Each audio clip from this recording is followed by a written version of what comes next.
Sir एक बड़ी खबर मिल रही है, जेकोबाबाद ये सिंध में है। जेकोबाबाद में बड़ा धमाका सुना गया है। तो भारत की आतिशबाजी पाकिस्तान पर, उसके वाइटल मिलिट्री एस्टेब्लिशमेंट्स पर, इंस्टॉलेशंस पर लगातार जारी है। जेकोबाबाद ये शायद सिंध में है। अलूने सर से क्विक कमेंट लूंगा सर।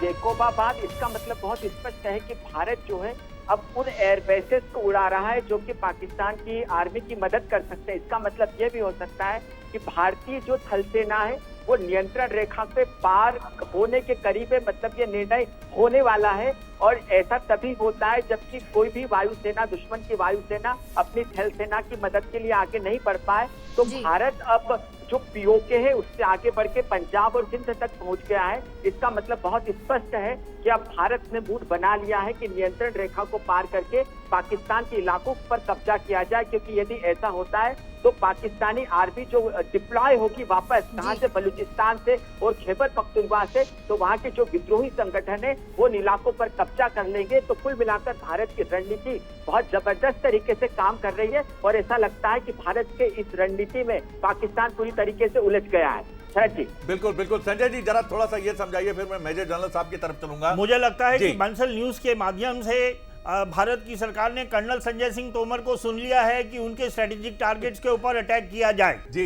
जी बिल्कुल सही और काम मंगल, काम खत्म, युद्ध खत्म हो जाएगा, सब कुछ हमारे फेवर में हो जाएगा और हम पाकिस्तान को डिवाइड कर देंगे 4 भागों में और पीओके हम वापस ले लेंगे और हमारी इकोनॉमिक ग्रोथ होगी दिन दुगनी चार चौगनी। और लास्ट डे मैंने स्टॉक मार्केट में 20,000 रुपए कमा लिए।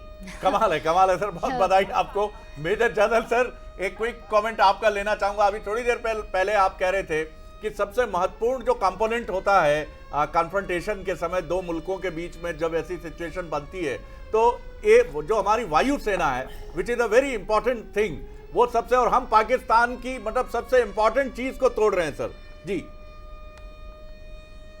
देखिए, किसी भी ऑफेंसिव से पहले ना इलाके को तैयार किया जाता जी, जिसको कहते हैं battle preparation, preparation of the battle field. तो preparation of the battle field में एयरफोर्स इन्वॉल्व होती है, आर्टिलरी इन्वॉल्व होती है, ताकि दुश्मन के जो ठिकाने हैं, दुश्मन के जो बंकर्स हैं, ये सबको डिस्ट्रॉय किया जाए, दुश्मन के जो टैंक्स हमारे खिलाफ आ सकते हैं उनको डिस्ट्रॉय किया जाए।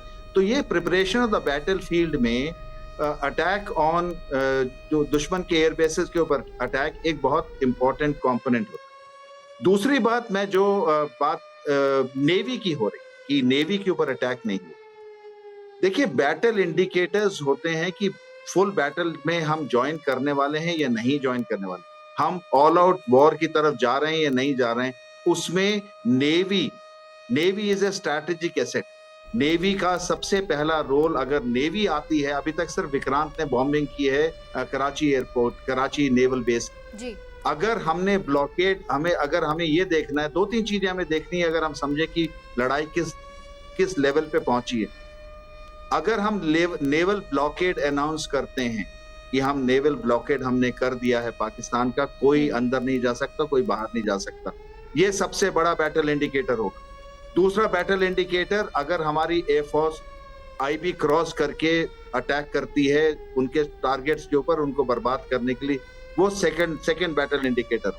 और थर्ड बैटल इंडिकेटर होगा कि हमारा जी मुझे लगता है कि थोड़ा सा कम्युनिकेशन हम कोशिश करेंगे कि अभी थोड़ा सा हमारे साथ आप जी छाबा सर अपनी बात पूरी कर लीजिए, थोड़ा कम्युनिकेशन एरर था बीच में। जी सॉरी। तो ये तीन 4 बैटल इंडिकेटर्स अभी हमें वेट करने हैं। और थोड़ा सा मैं एक और ताकीद करना चाहूंगा कि एक बात हुई थी कि पाकिस्तान के पास न्यूक्लियर बॉम्ब्स नहीं है। आई थिंक ये मैं इससे डिसएग्री करता हूं, क्योंकि पाकिस्तान रिकग्नाइज्ड न्यूक्लियर पावर है। क्या वो यूज करेगा या नहीं करेगा वो बहुत अलग बात है, क्योंकि पाकिस्तान, इंडिया का न्यूक्लियर स्ट्रेटेजी बड़ी क्लियर है कि हम पहले अटैक नहीं करेंगे, पर अगर हमारे ऊपर अटैक हुआ तो ओवरवेलमिंग रिस्पांस, ये वर्ड यूज करते हैं हम, ओवरवेलमिंग रिस्पांस। उसका ये मतलब है कि अगर पाकिस्तान ने हमारे ऊपर न्यूक्लियर बॉम्ब डालने की हिमाकत की, हमारा तो थोड़ा नुकसान होगा, पर पाकिस्तान का अस्तित्व मिट जाएगा। तो हमें उसकी चिंता, न्यूक्लियर बॉम्ब की चिंता, वो तो पाकिस्तान हमेशा बोलता रहता है, हमें चिंता करने की जरूरत नहीं है। हम अपने तरीके से करें जो हम कर रहे हैं, बहुत बेहतर तरीके से हमारी स्ट्रैटेजी चल रही है। आई थिंक उसे हमें चलते रहने देना चाहिए। पाकिस्तान को नुकसान पहुंचाते रहो, बैटल फील्ड तैयार करते रहो, ताकि जब हमारी ग्राउंड फोर्सेस अंदर जाएं तो हमें डिसाइसिव विक्ट्री मिले। सर मान लीजिए कि एटम बम है सर उसके पास, बिल्कुल आप ठीक कह रहे हैं, कुछ भी रूल आउट नहीं किया जा सकता। एक नटोरियस रोग स्टेट जो है, हमारे साथ आशीष जी जुड़ गए हैं, मेजर रिटायर्ड लखनऊ से। सर एक इसी पर आपका कोई कमेंट चाहूंगा कि मान लिया हमने कि एटम बम है, लेकिन क्या ये मूर्खता या कितनी भी जटिल परिस्थितियां हों, जब उत्तर कोरिया दक्षिण कोरिया के संघर्ष में हमने आज तक सिर्फ भपकी सुनी है, और मेरे ख्याल से किम इल सुंग जो हैं उनकी बराबरी तो पाकिस्तान को करने में जमाने लगेंगे, जन्म लगेंगे। क्या क्या कहेंगे आप कि अगर है भी तो क्या वो सोच सकता है ये मूर्खता करने के लिए? क्या आपने पहले कभी ये सोचा था कि निहत्थे लोगों पे गोलियां बरसाई जाएंगी, बम बरसाए जाएंगे, आतंकवादी आके यहाँ मारेंगे? आपने तो ये भी कभी कल्पना नहीं करी होगी। जी जी। तो फिर जब आपने वो कल्पना नहीं करी थी तो आप ये कैसे श्योरिटी ले रहे हैं कि कोरिया और साउथ कोरिया अगर नहीं चला रहे हैं तो पाकिस्तान नहीं चलाएगा?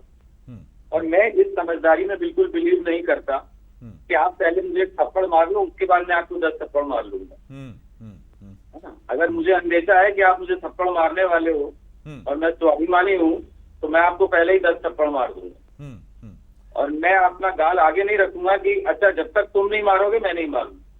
ये बुगली वाला जो कायराना अप्रोच है मेरी नजर में, कि हम फर्स्ट यूज नहीं करेंगे, हम पहले हमला नहीं करेंगे, और जब तुम हमारा हमला कर लोगे तब हम रिएक्ट। और अभी तक आप देख लीजिए भारत ने यही किया है। कभी भी हम एक्ट नहीं करते हैं, भारत कभी एक्ट नहीं करता है, रिएक्ट करता है। पाकिस्तान ने आज, अगर वर्तमान स्थिति में मैं देख रहा हूँ, उन्होंने हमारे यहाँ घुस करके, आतंकवादी तो करीब 35-40 साल से वो हमारे यहाँ लोगों को मार रहे हैं, और हमारे यहाँ का ऑफिशियल वर्जन हमेशा होता है हमें उकसाया ना जाए, हम इसकी कड़ी निंदा करते हैं, हम इसका मुंह तोड़ जवाब देंगे वक्त आने पे। बचपन से सुन रहा था, आज 50 साल का हो गया, लेकिन वो वक्त नहीं आया। सरकारें आई, सरकारें चली गई, वो वक्त नहीं आया साहब अभी तक। पाकिस्तान वैसे का वैसे ही है, वो चीजें वैसी की वैसी। अब आता है पाकिस्तान ने आपके खिलाफ 400-500 ड्रोन अटैक कर दिए। कल्पना करिए अगर ये 400-500 ड्रोन अगर फौज ने रोके नहीं होते तो आज आपकी कितनी सिविलियन कैजुअलिटी हो गई होती, उसको आप ले ही नहीं रहे अकाउंट में। उसमें मिसाइल अटैक, उसने, आप खुद ही न्यूज चैनल पे देख रहा हूँ कि भाई टारगेटेड थी दिल्ली पे, चलो वो पाकिस्तान क्रॉस नहीं कर पाई, again thanks to Indian army, anti defence forces of India. लेकिन उसने तो टारगेट किया ना एक मिसाइल अटैक आपसे, उसने अपने एयरक्राफ्ट आपकी देश में अंदर प्रवेश कराने का एक प्रयास किया, आपने गिरा दिए अलग बात, लेकिन उसने तो प्रयास किया ना। लेकिन अभी भी आप कहेंगे हम एस्केलेशन नहीं चाहते हैं, हम शांति प्रिय हैं। तो जब आपकी कहाँ कह रहे हैं सर, लड़ाई बाद में है, देखिए बहुत अहम फैक्टर है ये चीज। जब आप ये प्रेस ब्रीफिंग कोई भी करे, जब मीडिया के सामने बैठ के आपकी नहीं, हम बस इतना सा चाहते हैं, हम चाहते हैं अगर पाकिस्तान नहीं करेगा तो हम नहीं करेंगे। पाकिस्तान तो कहेगा मैंने तो करना था कर लिया, अब चलो अब बीच मुझसे कह रहा है भारत कुछ नहीं करेगा, मैं भी करूंगा, भैया तुम भी अपने रास्ते हम भी रास्ते, चलो बैठ जाता था।